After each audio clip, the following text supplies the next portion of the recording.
What's up, guys? It's been a while since I did a video. I've had a few situations going out with the losing the sync in the audio in my videos, so I had to get a new camera so I could do videos, and then my laptop crapped out, so I had to get a new laptop so I could edit the videos. But I'm finally here, back to do another video. This one is about a story arc in X-Men that a friend requested I read and give my thoughts and opinions on. It's a story called Legion Quest, and it's wow, let's get into it. It's going to be spoiler ridden, so if you don't want to know about it, then I'm afraid I'm going to ruin it for you, but oh well, it's a fairly old story. And it mainly revolves around Professor X's son, David Haller, aka Legion. What little I knew about the character going into it was that he was a bit of a schizophrenic, and each personality that he has manifests different powers, so he's a bit... But what happens is something clicks in David's brain, and he's kind of like, oh, I'm in control now, I know what to do, I can make my dad proud, I can fix what's going on with my dad, like what's ruining his life, what's made his life such a struggle, why his dream, you know, everyone knows, you know, Xavier's dream, everyone's heard about Xavier's dream, how mutants and humans coexist and all that kind of stuff. He realises that he thinks he can fix it, and he doesn't deliver straight away. You kind of get messed around by the different X-Men teams going to find out what's going on. David's doing this crazy shit, David's like causing havoc, you know. You have Storm, Cyclops, Jean Grey, even Cable shows up with Domino at one point. And David has figured out, in his warped opinion, if he goes back in time, yes, X-Men fucking with the time stream again. If he goes back in time and kills Magneto, then Xavier's dream will fulfill itself. There will be no evil Brotherhood of Mutants. There will be no one, you know, no terrorist mutants to kind of scare humanity into feeling the way they do. In principle, the story sounds amazing. It sounds like it's going to be a brilliant story. The execution, however, was a bit weird and fucking confusing. What happens is the X-Men are trying to fight David. They're trying to stop him from doing whatever he's doing. They don't know what he's doing, but you know, X-Men, good guys. Alright, let's stop the evil guy. He travels back in time, and he accidentally brings Storm, Psylocke, Iceman and Bishop with him, but for some reason they lose their memories, and that's where things get a bit stupid.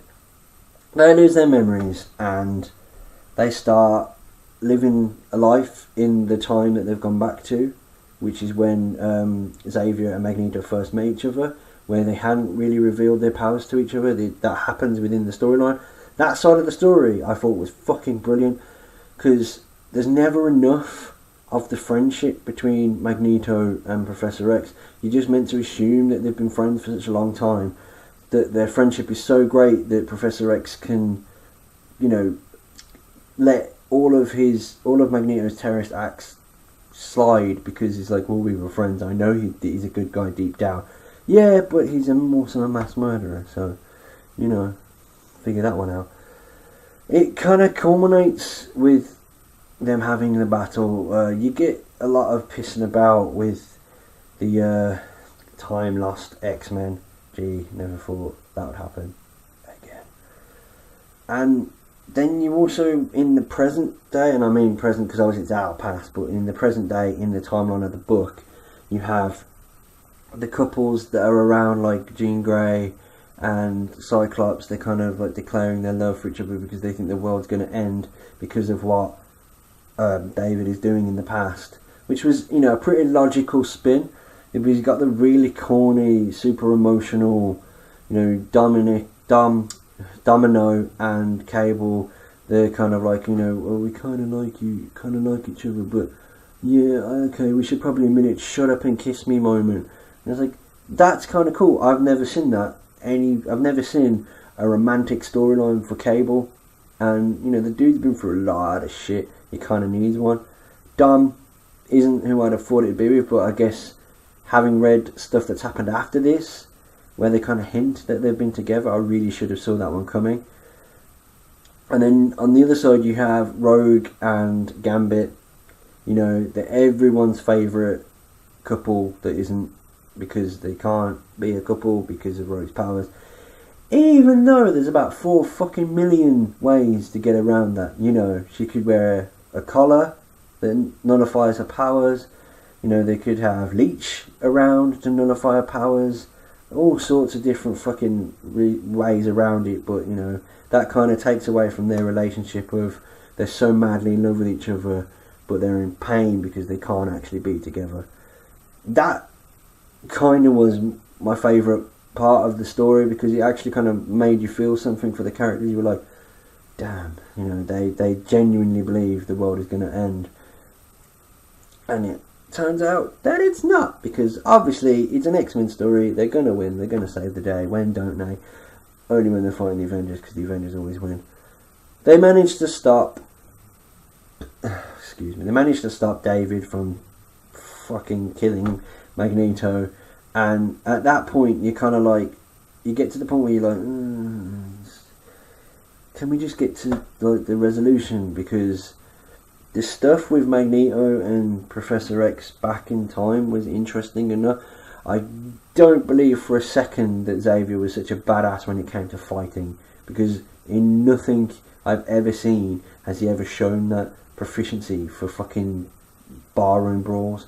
Not in any comic I've read, not in any cartoon I've watched, not in any movie I've watched. So it's just, it seemed a bit out of place. Like, Magneto holding his own in a fight, totally acceptable. You can see that. I mean, even in the recent First Class movie, you know, he was a badass. He did shit himself. In the comics, the cartoons, he always does stuff himself. He's always at the forefront of the Brotherhood of Mutants. He's never like the general that stands back and lets other people do the stuff. Even the fucking abolishment should have been aborted baby that is X-Men 3, Magneto's still there causing all the havoc. So there's loads of things that are just kind of like, this could have done without this could have done without that. It's like the cheesiness of fucking Bishop being lost in time, in a time where being an African American probably wasn't a good thing. Not the fact that you've got a big fucking M over your eyes that no one seems to question. Everyone's just kind of like, yeah man, that's the black dude with an M. Better stay away from him. It just... I thought the way they did Bobby was pretty cool. I like his, like the way the character was, but I think I kind of like his humour, like the fact that he's always quite sarcastic. I'm not going to get into what they've done to him recently, which I don't agree with, but you know, that's the direction they've took the character in. It's their character. They could do what they fucking want. I just won't read it anymore. So when it came to the end, my thoughts of the story were, it wasn't as like epic as I was expecting, because obviously my friend suggested this to me to do for the show, so I was assuming it was going to be like a holy batshit crazy story. In one sense it was batshit crazy, but in the crazy like what the fuck is going on kind of crazy. There's a lot of grammar mistakes that kind of really jar you, like what with Days of Future Past, when there was lots of like people saying the wrong name and people like this, like having duplicate words like the and things like that. It's just kind of, it breaks the immersion, the suspension of disbelief, and you're kind of like reading a comic and someone fucked up. I kind of like, I've learned to kind of let some of that go now and not be so pedantic and pick up on every single flaw, because things happen, you know, to err is human and we fuck up a lot. But it's somebody's job to spot all those things, and they're not doing a good enough job because they're slipping through quite consistently, especially in the older X-Men books. But hey, it seems like they've got their shit together nowadays, because you don't seem to spot that much. There's one or two every now and then, but I did, for what it's worth, I did enjoy the story. It was an interesting story. I don't know enough about Legion like before this to kind of like know whether it would be good or not, whether it's a good Legion story.